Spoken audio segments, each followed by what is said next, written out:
Hi guys, this is Randy here, and we are in Playa Guajataca, or better known as El Túnel Guajataca. So a little bit on the backstory of the tunnel. It was done at the end of the year 1906. It was inaugurated at the end of it.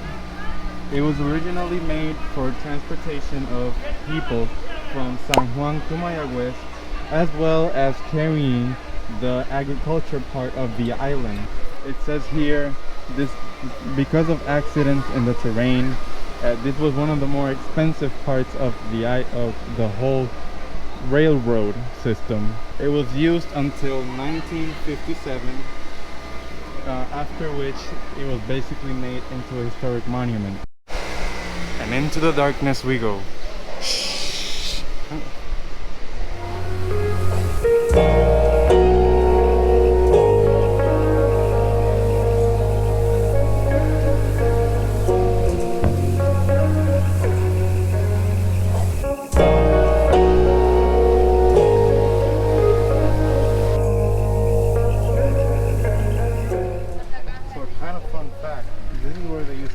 The dynamite to make the whole railroad. As you can see, it's one of the first constructions made here in 1904, since it was the materials that was used initially for the construction of the tunnel. But it's kind of cool that they actually used natural pave and then just made this entrance. Of course, you know, Puerto Ricans are not immune to vandalizing, so everything here, including the tunnel, is full of graffiti. Not pretty graffiti, you know, ugly trash. Please take your trash with you.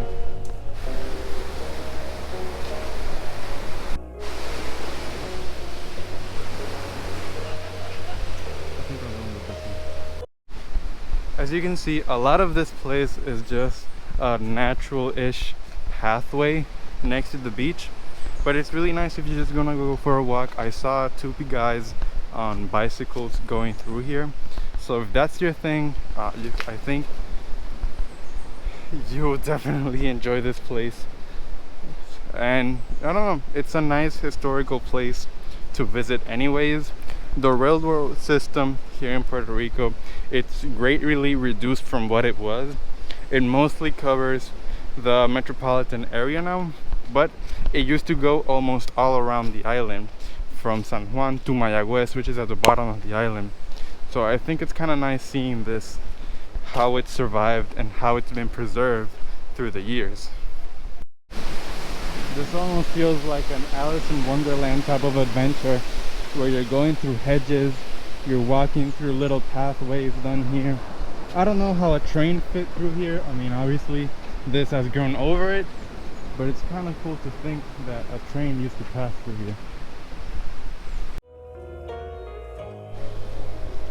This is kind of a little beach at the end of the path. We're not gonna go in it because we have a lot of other places to visit, but I just wanted to show you a little bit of how it looks at the end of this path.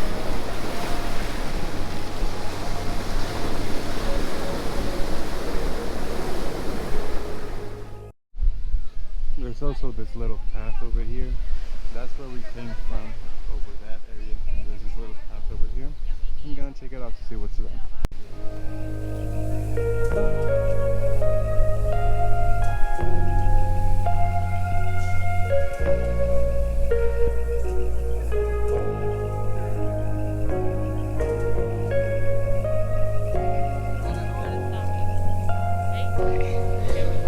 That took a long time. Damn, this is really pretty. I don't know if we ever just see one of these fields and just want to go like... Sí.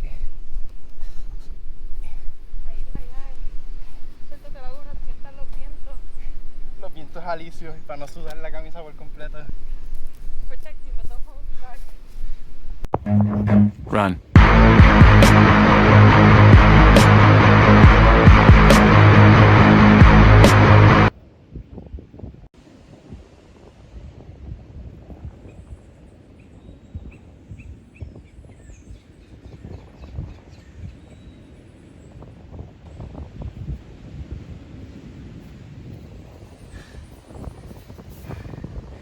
4 minutes and 14 seconds.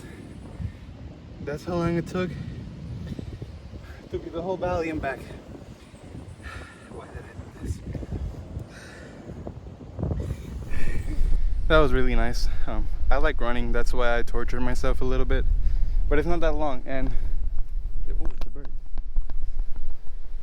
Squirrel.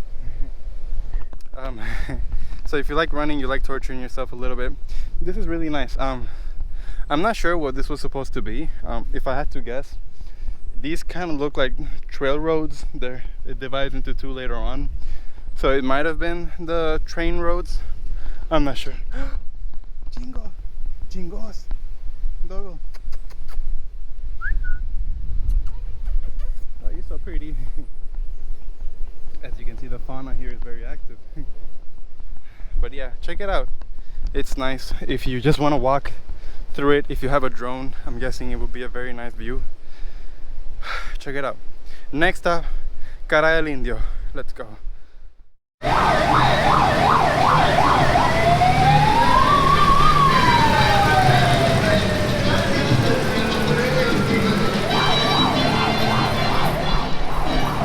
Who said the railroad doesn't work?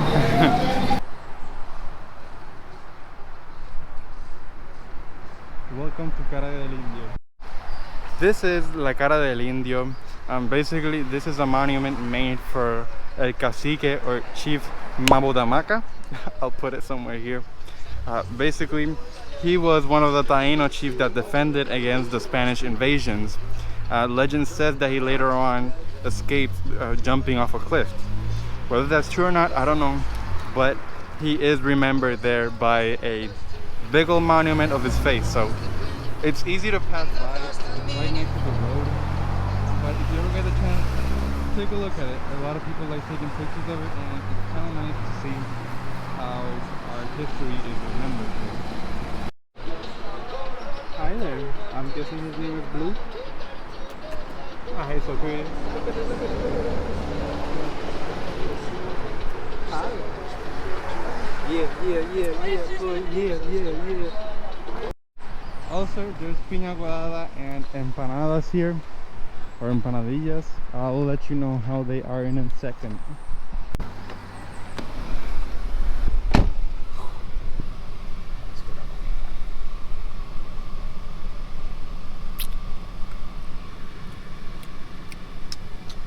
It's good. Check it out. We're there at your local cave. After leaving Cueva del Indio, we continued the path to Playa Pastillo El Coto, where hopefully we would find the cave that's pictured on the GPS post. We just arrived in Playa Pastillo El Coto. Hopefully we're looking for the Cueva de las Golondrinas here in Isabela. Now, I've heard that it only appears in certain times of the summer, so it's only accessible very rarely. We're not sure if it's accessible today, but we're gonna find out soon enough.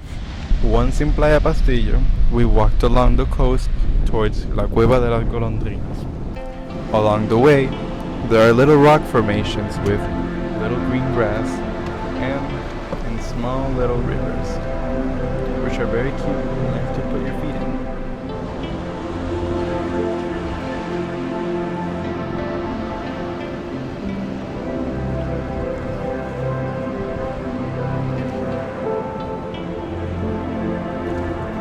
Once we reached the cave, we saw that it was submerged, so we couldn't really go in.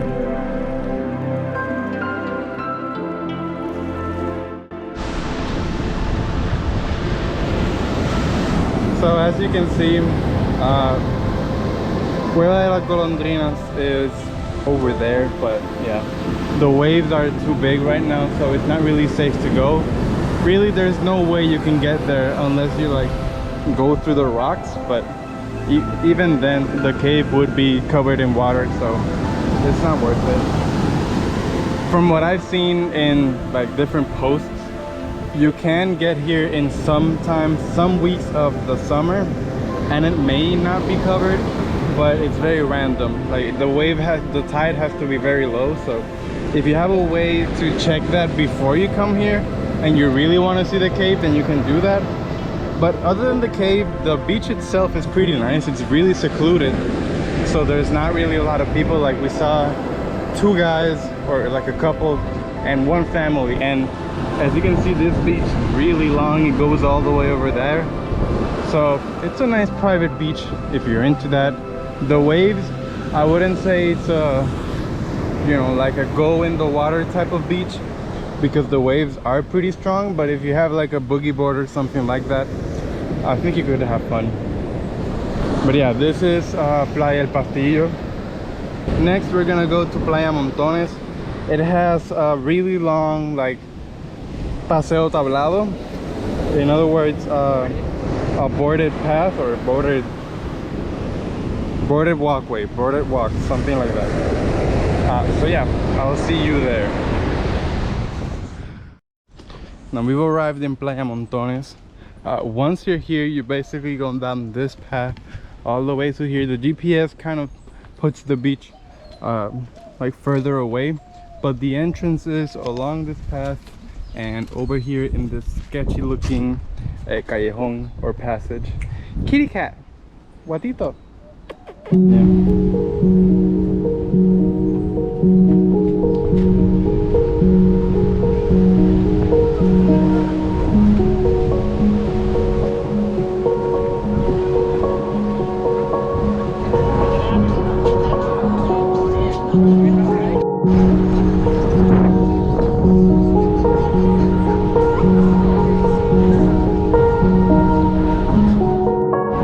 Now the nice part about Isabela is that there's a lot of variety of different places that you can go. In Playa Pastillo, for example, even though the water was very high and the waves were very strong, here in Playa Montones, water being high is actually pretty good, because then you have this whole giant space filled with water, and I'm guessing it can only happen when the waves are bigger. And it's really pretty. If you can see, the water is completely clear. This is one of the nicer things of Puerto Rico beaches. There's a lot of variety, and depending on where you go, you'll always find something new. Do be careful where you step. We entered through there, but in this area there are a lot of erizos. So there's one right there. So be careful where you step. Just try to go to the more clear water so you can avoid them.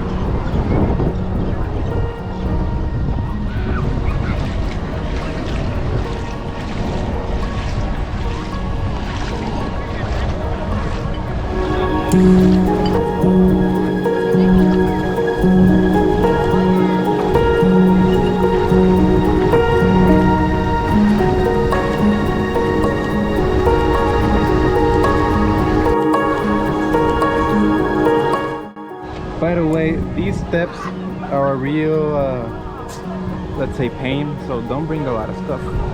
Make your life easier. Just come light, you know, low backpack, and that's it. Don't make it complicated. That was Playa Montones. It's actually really nice. It's really nice for families because their water is so shallow. It looks pretty safe. So there's also some little cabins by the side of the beach. I believe those are for rent. They are a little bit expensive, but if you're coming to Puerto Rico and you want to be close to this beach, there is that option. As I said, be careful with the sea urchins. There are a lot of them in the rockier areas, but the most part, the beach is pretty wide and there's just water everywhere that's really clear and sandy and doesn't have those sea urchins. Right now, we're gonna go to Paseo Tablado in Playa Los Hobos, so I'll meet you there.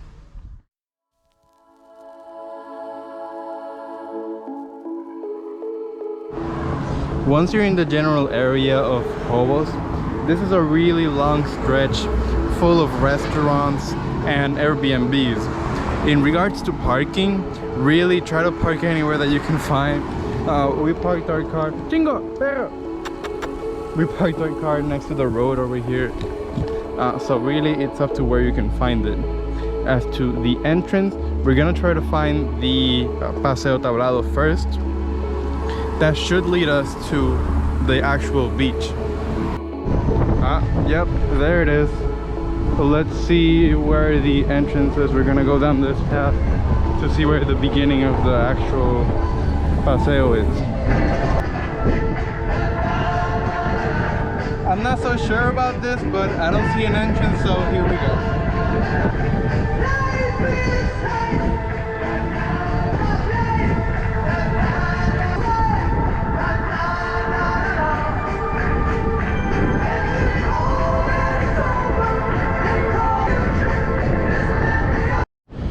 Oof, we finally made it to the beginning of this whole Paseo, and now we go back. So I guess my recommendation would be, just if you're in Playa Montones, I believe you can just walk through this path, or it's pretty far, it's pretty close by, I'm sorry. Like Playa Montones is just over those trees on the other side, and here's the beginning of the path. So if you find yourself in the area, just walk.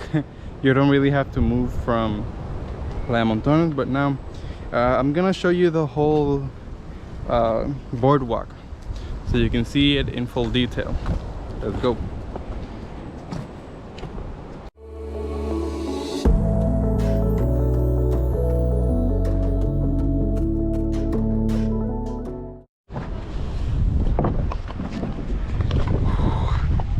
That was the whole thing. As you can see, it's pretty long. I mean, I sped it up, of course, but it goes all the way, like almost next to that windmill. I don't know if you can see it, but here we are. There's like some rock formations here, like a sea cave type thing. I'll go check it out. I'm not sure if we'll be able to go into this beach because of the waves are so harsh. We might actually end up going back to Playa Montones, which is over there, but I guess we'll see.